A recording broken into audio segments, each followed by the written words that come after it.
either fix the source of the problem, figure out what is causing us that emotional discomfort and do something about it, or we have to learn healthier strategies to cope with that discomfort. Starting with this understanding that blew me away when I started this line of research, that fundamentally time management is pain management. Let me say that again. Time management is pain management.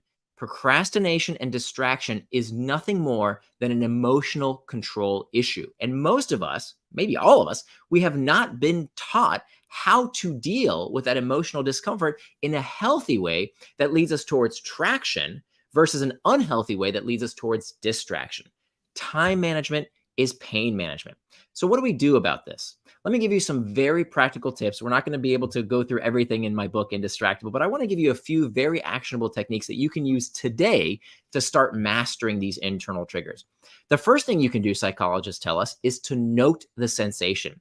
If you can simply write down what is that sensation that you're experiencing right before you get distracted, whether it's boredom, fatigue, stress, anxiety, whatever it is, just noting it down is an important first step.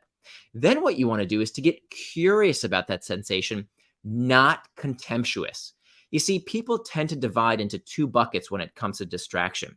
We have the blamers. The blamers blame things outside themselves. Oh, it was my phone. It was my kids. It was my boss. It was the news. It's all this stuff outside of themselves that they blame. And of course, that doesn't work because people have always struggled with distraction. As we learned about earlier from Plato, blaming things outside of you doesn't fix the problem.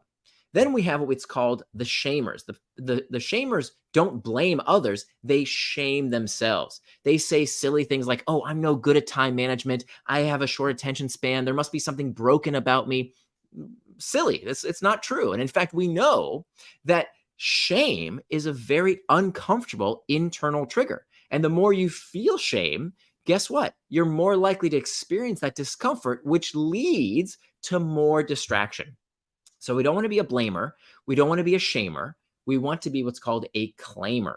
A claimer claims responsibility not for that urge, not for that sensation. Did you know you cannot control your emotions? You do not control these urges any more than you would control the urge to sneeze. If you feel the urge to sneeze, it's too late. You've already felt that sensation. All you can do is to choose how you will respond to that sensation.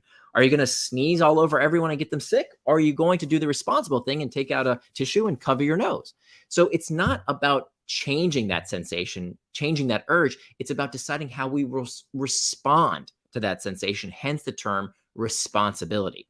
So knowing in advance how you will respond to that sensation of boredom, stress, anxiety, fatigue, and having tools in your toolkit ready to go is the responsible thing to do. This is how we claim responsibility, even when the distraction isn't our fault. It's not your